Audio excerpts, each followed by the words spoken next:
Hey everybody, Eric Grenier here with Philippe J. Fournier for today's episode of The Numbers. Philippe, we are literally 2 weeks away from Election Day. That's right. And what do you think? It's already baked in, right? We might as well just wrap it up.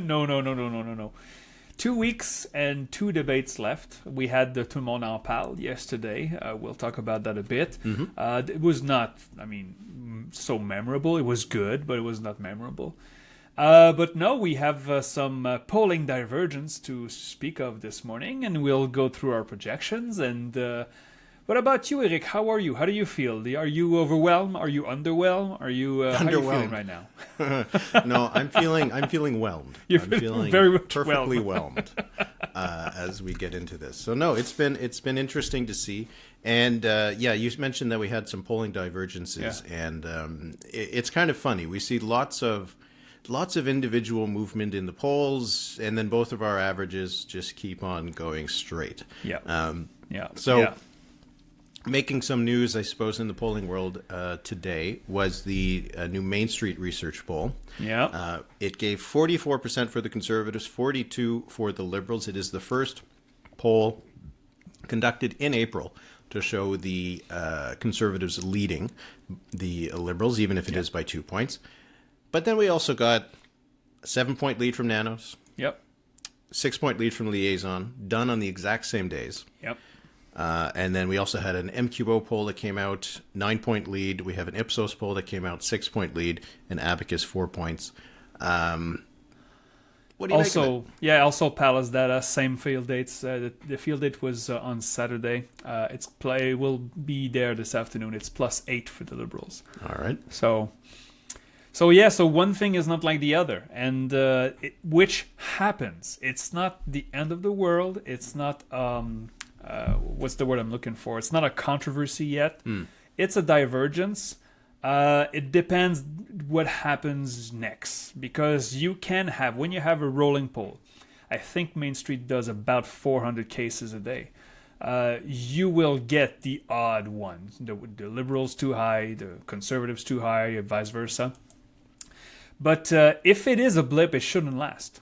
And about this, I know there was some chatter on social media. It's like, oh, this is a weekend sample. And then, I take all those numbers and I compile them on my website. And so let me give you the Main Street tracker for the Conservatives since March 26. Are you ready? Okay. 41, 40, 40, 40, 41, 40, 40, 41, 40, 40, 40, 40, 40, 41, 39, 40, 40, 43, 44.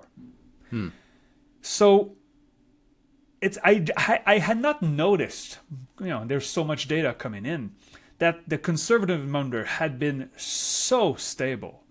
Almost, I would say, too stable. Like statistically, it's highly unlikely that the party is always within a point when you have 400 cases per day, and then suddenly it shuts up. It's not a weekend sample because the previous weekends were 40-40 and 40-40. Now it's 43 and 44, the weekend sample. And also, as I mentioned, Liaison and Nanos were both in the field on the exact same days, right? But do you believe in the polls now? We could do this all day. We could do this all day, people. No, but seriously though, for me, it's normal fluctuations, but it's what happens this week. Because let's say tomorrow's tracker has now the Conservative not 2-point lead, which is a statistical tie, but about a 4-point lead. Or what if we get to the debates and the Conservatives have a 5-point lead? So we have this huge spread right now. How do you explain it? Do you have what would be your first hypothesis, Eric? Well, Main Street has had closer margin throughout the election so far, right? Because you just rattled off a bunch of 40s and 41s. The other pollsters have not shown 40s or 41s. No. So if Main Street in general is finding a closer race with the margin of error, you'd expect that now and then they should put the Conservatives ahead. But we're not seeing that really from anybody else. The trend lines from both Nanos and Liaison were heading in the opposite direction, not showing a closer race. They actually both, if we compare it to the last 3-day sample, so the last independent 3-day sample, we saw a 7-point tightening for Main Street and a 1-point widening for the other two, right? Yeah. So we're not even seeing that directionally we have the same stuff. Now, it could be that Main Street is the only one capturing things correctly and everybody else is wrong. It's always a possibility. It's the least likely possibility when you have many other pollsters showing everything different. Yeah. But if we are, by the end of the week, and we do find now we're starting to have a 10-point gap or a 12-point gap between some of the polls, then we get back into some of our dreaded discomfort territory where we're not entirely sure of what's going on, right? Yeah. And that's what I think would be where we would be by the end of the week. But I suspect that it'll revert to the mean. This is my prediction. We saw it with Ipsos, right? Ipsos released on Sunday, and it was a 6-point Liberal lead. Of course, some headline says, "Oh, momentum shift because last week Ipsos showed a 12-point lead." Well, here's the thing with that 12-point lead from last week.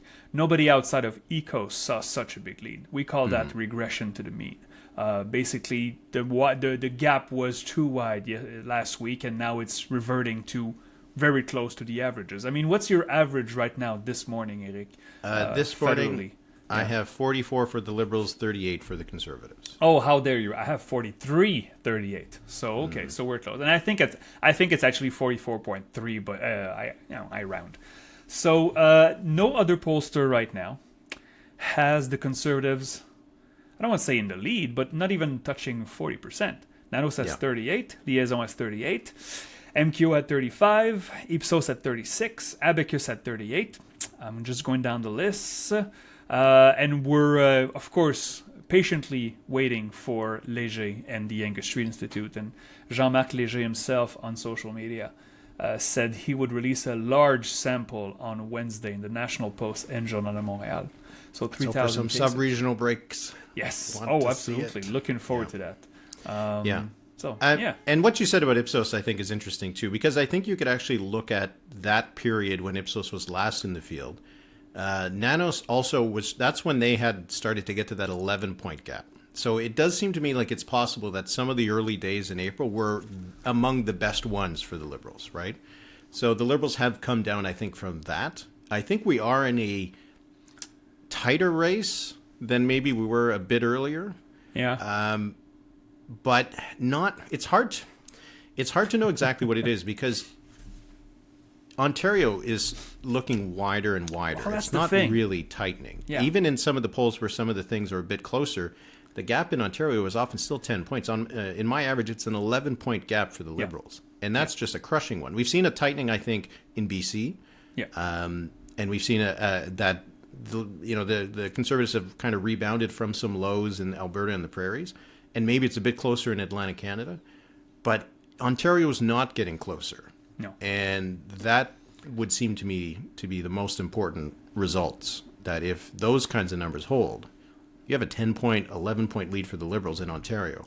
They're winning the election. Whether it's majority or minority depends on other areas. Yeah, and also Quebec, the only pollster that has the Liberal lead under 10 points is the Angus Street Institute, and the others is like 15 points. So you win Ontario by 10 plus, and you win Quebec by 10 plus. I mean, it's not that the other areas don't count. That's not what we're saying. It's just, those two provinces have 200 seats. So if you win by double digits in both, you only need to moderately perform in other places to get to that threshold, right? So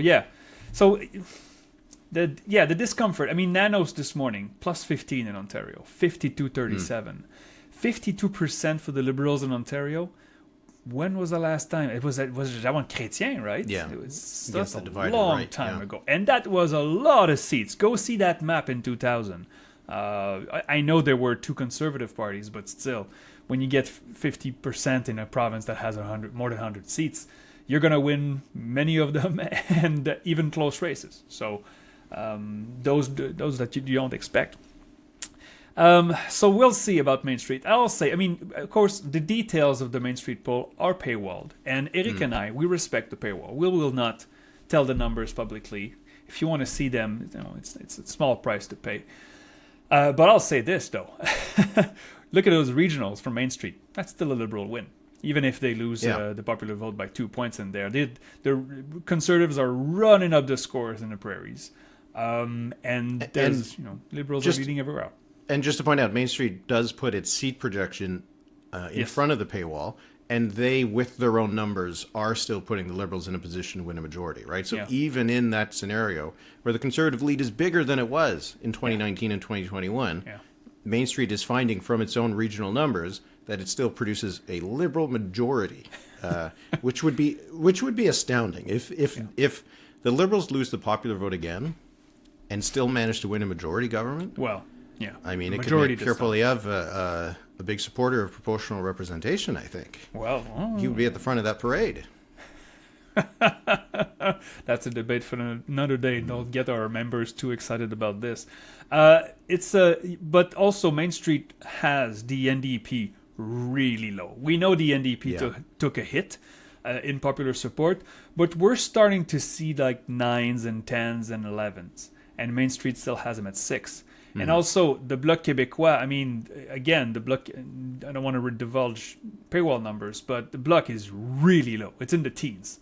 And nobody else has really see that. We see the Bloc lower, then of course, their cruising speed, as we say en français, but they're not in the teens. And the Bloc in the teens would get wiped out. There wouldn't be much left, right? So, so unless, I mean, I don't want to say Main Street is wrong. We do not know this. It's just that there's overwhelming evidence to say you put it on top, you mix it in the average, and you carry on. So, yeah. How about a quick word about where the seat projections are today? Okay, who's wrong actually, today? You know what the thing I want to talk about too? We'll include it in this conversation with the seats. Yeah. Did you see the poll in Saskatchewan that I mentioned on the Patreon episode on the weekend? Rubicon. We crossed the Rubicon. Do you know what that reference is? Because I had to look it up. You do? Of course. It's You're a Julius history Caesar major, crossing the Rubicon. But what does it mean, though? What does it mean to cross the Rubicon? Okay, well, Julius Caesar was the head of the army in Gaul, and it was the rule that you weren't supposed to bring an army into what was Roman Italy, and the border at the time was the Rubicon, which is somewhere between Italy and France now. And for Julius Caesar to do that, he had irrevocably crossed the Rubicon in the sense that he was challenging the government in Rome and becoming a rebel in a sense. So if you're crossing the Rubicon, it means you're burning your bridges and you're going all in. Wow. That's what it means. Okay, I stand corrected. Beautiful. Did you know what it was? Did you think it was something different? No, I would have said it's a point of no return. That's what I would have said. That's good. That's what I said too. I just went into the detail a little bit. So what about classics. Rubicon? It's not history. Anyway, absolutely. I have to say it's a different thing. Yes, but the Rubicon Strategies poll. So this was done for the Saskatchewan Urban Municipalities Association or something like that. CBC had gotten it and they reported on it. And so this was a poll in Saskatchewan, and it showed that the Conservatives' vote had come down to, I think it was 46% to 31% for the Liberals. The NDP vote had gone down. But it was the fact that in Regina and Saskatoon, the gap between the Liberals and the Conservatives was single digits. It was around 5 points for both of those. Wow.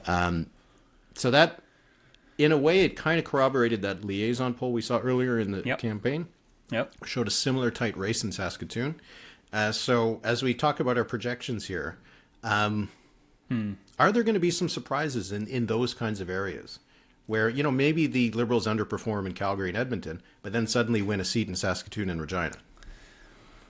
What's most likely?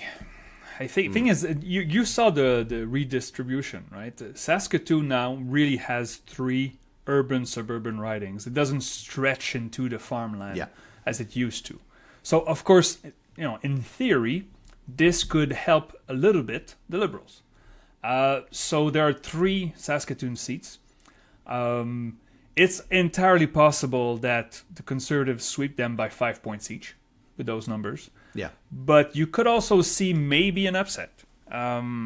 It's just that, Mark Carney was in Saskatoon last week. And I remember saying, okay, we didn't need to do that, but sure, that's nice. I mean, you have to tour everybody, but you also have a limited amount of campaign time. And he did stop in Saskatoon, so maybe they saw something. But what is the most likely outcome according to you? What do you see in there? I still have only the North riding in Saskatchewan going to the Liberals.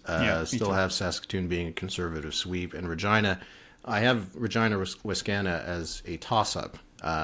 Because they had a decent amount of support in the last election. They're around 26-27%. Mm-hmm. So if the Liberals have actually moved into a competitive race in Regina, they might disproportionately see an increase there and move into a winnable position. But it still requires, because the Conservatives had nearly or above 50% in all of those ridings. So their vote has to come down. And we're not seeing that. We're not really seeing a lot of places where the Conservative vote is expected to be lower than last time. Yeah. Like, I looked at, if you add up Liberals and NDP from 2021, I know it's not a perfect 1 + 1 = 2, and in many cases, the Conservative would still have won.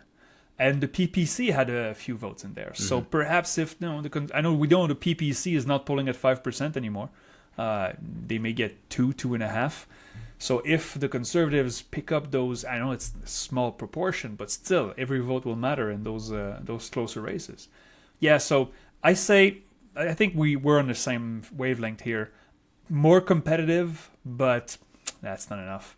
I think there's a better shot of gains for the Liberals in Edmonton and Calgary than in Saskatoon or Regina. All right, so what do you have nationwide? What are your projections showing at the moment? Okay, so this morning, updated with this morning's number, so this is fresh.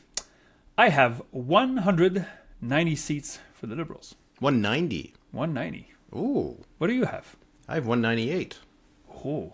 Oh, we now have a disagreement. Last time we did this, we were only 1 seat apart. I wonder where this is happening. Have 124 for the Conservatives. Okay, I got 123, so it's not a disagreement on the Conservatives. The Bloc has polled better. I mean, not great. And if you discount Main Street, it's mid-20s. It's not low 20s anymore, and that's a big difference. I have 20 seats for the Bloc Québécois. Okay, I have 16. So this 16? is one of the big... And we still usually have that disagreement about the NDP. I have them at 5. I have a 7, so I got closer to you. Right. Also, you may have noticed as well, the thing is, I'm always on the lookout for local improvements for the NDP. The NDP has picked up a little bit in BC. I still have them at only 1 seat, but their bracket has widened. We don't see single digits for the NDP in BC anymore. So we could see perhaps a little bit of recovery. And if the Liberals are not in the mid-40s, but in the low 40s or high 30s in BC, maybe the NDP will save face in Vancouver. So, of course, there's Vancouver East, there's Kingsway. There's a few ones that we should definitely keep our eye on. And I have 2 for the Greens. Do you still have only 1? Oh, you have 2. No, I still have them at 1.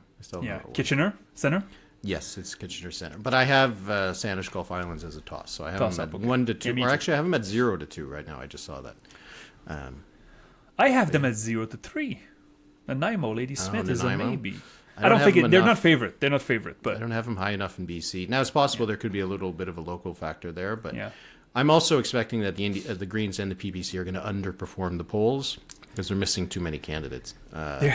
Okay, but it's not going to make a huge difference, but it probably knocks them down by half a point across the country, the lack of candidates. So I took time yesterday as I was trying to wind down. I had so many deadlines overlapping, but I noticed that my list of candidates on my website included several potential Green candidates that didn't make the cut. And I had to take so many of them off. And I figured, okay, none of them were really projected to have a lot of seats. Although, there's one that really struck me. The Greens do not have a candidate in Parry Sound, Muskoka. Yes. That's How is insane. that possible? Seriously, though. They're not going to win it, but provincially they do well. I think they had 5% last time, and 5% for the Green is pretty good. They do not have a candidate in a pretty good riding for them. Where they almost won it provincially. Matt Richter. He's been on the ballot for the last 8 or 9 times. What was he doing this? Why just put his name on? He doesn't need to knock on any doors. Anyway. Incredible. It is just a bit astounding. But, and I recorded Les Coulisses du Pouvoir yesterday for Radio-Canada, and I crossed paths with... There's a war room in Radio-Canada, which is really cool. All the journalists are there. And I asked around, what do you think? Should the Greens be at the debate? because if you take the rules of the commission, they don't qualify. And you mentioned that in, I think last week. And the thing is, I had not realized that. I thought they were close. They're not even close. They have 232 candidates. And didn't they need like 300 or something? Like 90%? 309, I think it was. Yeah. They're not even close. Yeah. So although they met the requirement at the time, basically, yeah, we'll have candidates, and then you don't. I understand why the other parties, not the Liberals, are not happy with the commission right now, because the Greens, according to the rules, shouldn't be. Not my rules, by the way. If you have a seat, a party has a seat, and that person has been elected under that banner, party should be at the debate. That's my rule. But according to the rules of the commission, Greens should not be there.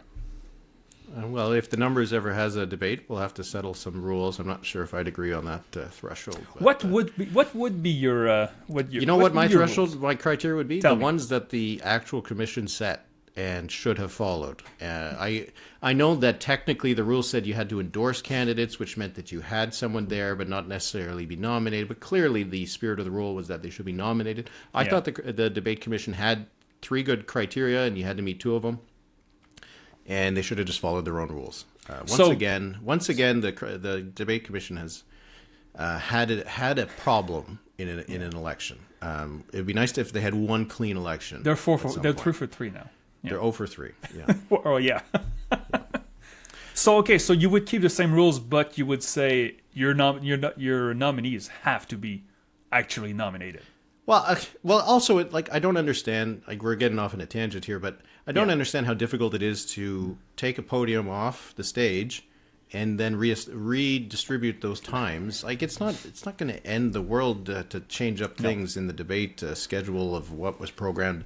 Like, these things don't need to be so regimented in that sense anyway. But anyway, hey, that's why we don't get paid the big bucks. We don't dislike the Greens, by the way. It's just that they don't meet the rules. That's why. But my rule would be you have a seat, you should be there. Anyway, what do you have, Eric, in Ontario right now? Like, I can tell Ontario, you what I have. Like I said, I had the 11-point lead for the Liberals. Yeah. Yeah. Which leads to how many seats on average for you? Oh, no. Oh, is that the cat? Hello. Hello, the kitty. It's okay. I mean, 12 on the dot. So I have 81 seats for the Liberals. Yeah. Which kind of feels a little low. I'm at 84. You have 84? Thing is, they won 78 seats with a 4-point lead. You would think with an 11-point lead or 10-point lead, they would win more than that. But I think maybe it's just a reflection of how efficient that goddamn vote was in 2021, right? Are you still laughing because of your cat or because of what I'm saying? She's sneezing. I don't know if it made it into the audio. Anyway, she just waltzed in here. Oh, that's her? Oh, that's cute. Yeah, I heard that. For the NDP, I have them at 9% right now, but I actually have them up to 2 seats. Okay. That is one of the places where they've actually grown a little bit. I still have them only in contention for 3. Hamilton Centre, Windsor West, London Fanshawe. And I got 84 Liberals, 35 Conservatives. I think it's because the Conservative vote is still higher than it was in the last election, so I think it keeps them... Like, they're not... They've lost ground when it comes to the Liberals, but I think there will actually be a bit of a vote inefficiency for the Liberals in Ontario, especially when you look at what those numbers were in Toronto. So, I think there is a little bit of a diminishing returns as the Liberal vote goes up in Ontario, but it does ensure that they get the 80 to 90 seats that they need. That's interesting. Yeah. Okay. So if you were to draw a path, okay, let's say Main Street is onto something, and the other posters catch up a little bit. As we said, Main Street's poll, the regionals still show advantage to the Liberals. What's the path to a minority here for you? A minority for the whoever. Like I don't think neither of us see a Conservative majority with these numbers. No. You can't win a majority by losing double digits in Ontario. So no, that's not happening. So the Liberals would need to drop about 30 seats. For me, for you, it would be more like 25. Yeah. So I can imagine that maybe they underperform a little bit in Atlantic Canada, so you drop off 5 there. Quebec, I have them quite high, so I can imagine them dropping another 10 there.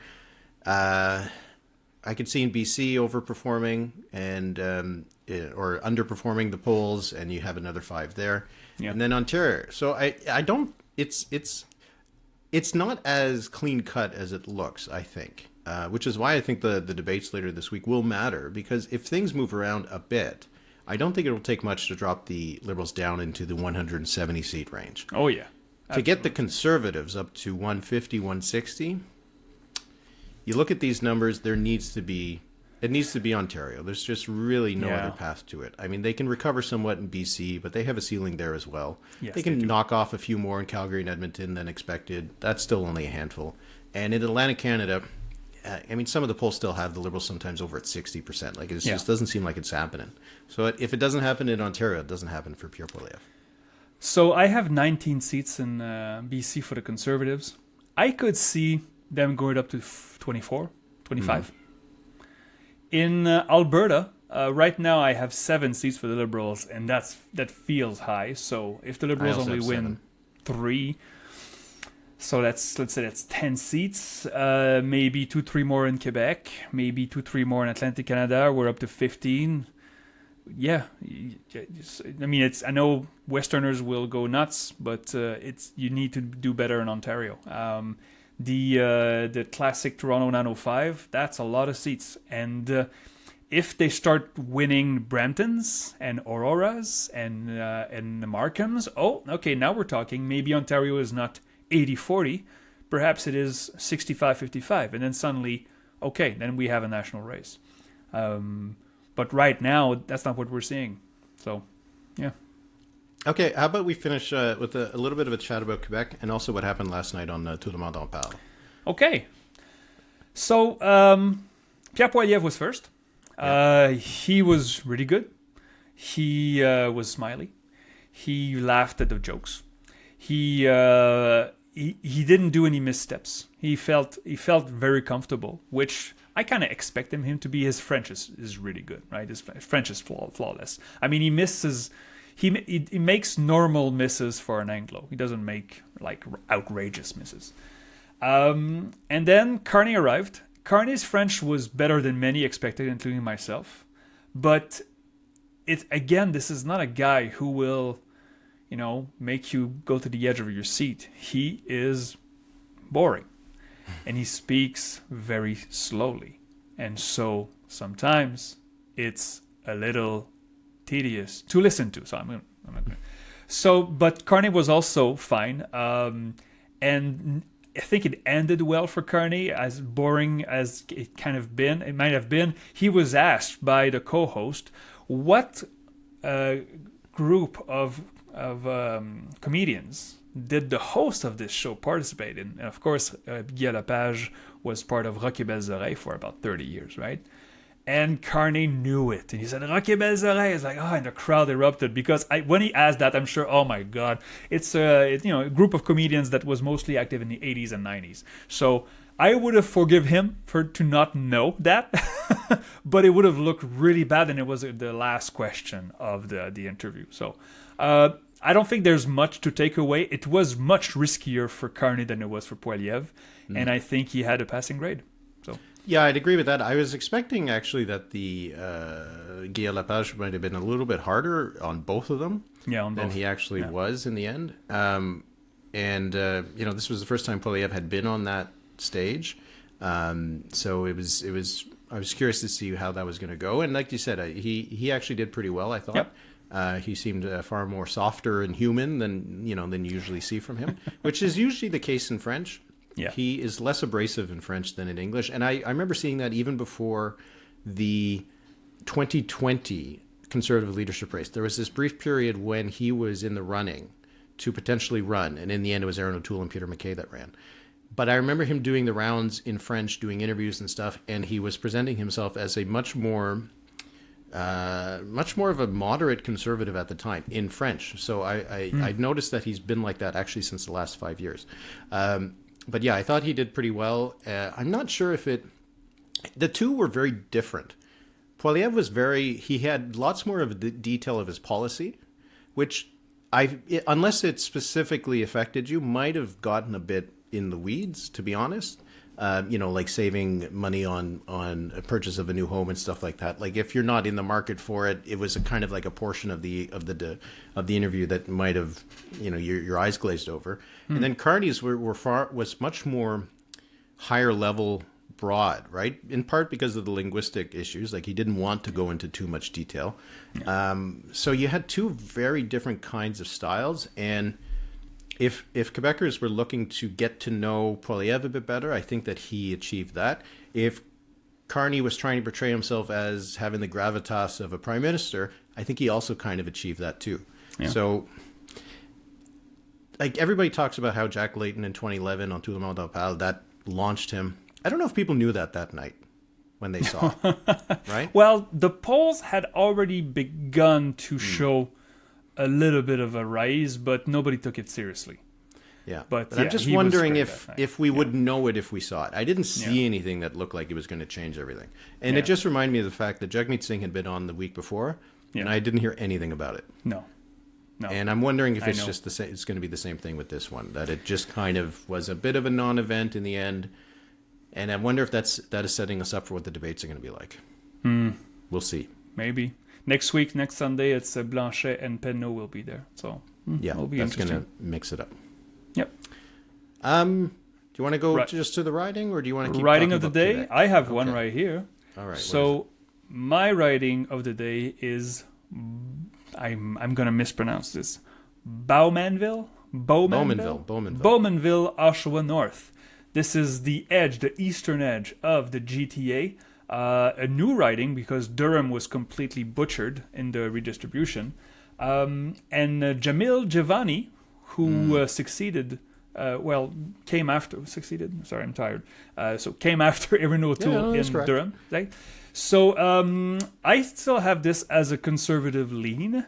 But if the numbers that we saw last week from the Angus Street Institute, and we expect to see more in the Léger poll and also Angus Street perhaps tonight or tomorrow, with local races, if we see numbers in a GTA that are still very strong for the Liberals, I would watch out for this one. Jamil Giovanni won handily, but the riding changed and the race really changed since he won that by-election. So something to look forward to. The Conservatives should win this, but it could be a close one. Also a close personal friend of J.D. Vance. I've heard, yeah. I'm not sure how that plays out. I wonder. Probably not the most popular person, but maybe in Bowmanville he is more popular. I doubt it. My writing will be one we actually chatted about on the Patreon episode on the weekend. Would be South Shore St. Margaret's out in Nova Scotia, so just south of Halifax. So this was a pretty close race last time, based on the current map. Rick Perkins of the Conservatives won it with 43%. The Liberals were second with 35%, and the NDP was third with 18%. Now, what's interesting about this is, one, Liberal vote is up in Atlantic Canada, makes the riding more competitive to begin with, but also there's no NDP candidate. This was the one riding where the NDP did not put up a name. Now, their vote likely had already dropped to around 10% or so based on the broader trends. But if there is that 10% that's up for grabs, some of it might go to the independent who had been intentioned to be the NDP candidate. That's, Henderson, to me, I think that's the hard thing. I think a lot of people aren't going to be fully aware of that situation. So I wonder if now this makes the riding not a toss-up, but one where you have to give the nod to the Liberals just because the NDP candidate is not there. So that's going to be one of the ones to watch, I think, on election night. Interesting. Yeah, I'm going to watch this one. Because, again, for the Conservatives to do well, they have to protect their gains from last time in Atlantic Canada. They can't just... If they lose some seats in Atlantic Canada, they have to recover somewhere else, and we're not seeing that right now. So, interesting. All right. So that'll be it for today's episode of The Numbers. We'll be back on Thursday as normally, and at that point we'll be able to chat about what happened in the French language debate, and it'll be a bit early. Well, we could probably still talk about what to expect on the English leaders debate if we don't want to date ourselves too much. But if you want to also listen to our Patreon-only episode, which we put up on the weekend, which was actually a really fun episode. Yeah. We both were feeling a bit tired, and it made us a little bit a little looser. You can go to thenumberspod.ca to join the Patreon and listen to that, and we'll be back next Saturday with one of those episodes as well. So, Philippe, kicking off the week. It's always a busy Monday. Oh yeah. And we'll chat again in a few days. Thank you, Eric. Merci beaucoup tout le monde. Have a great week.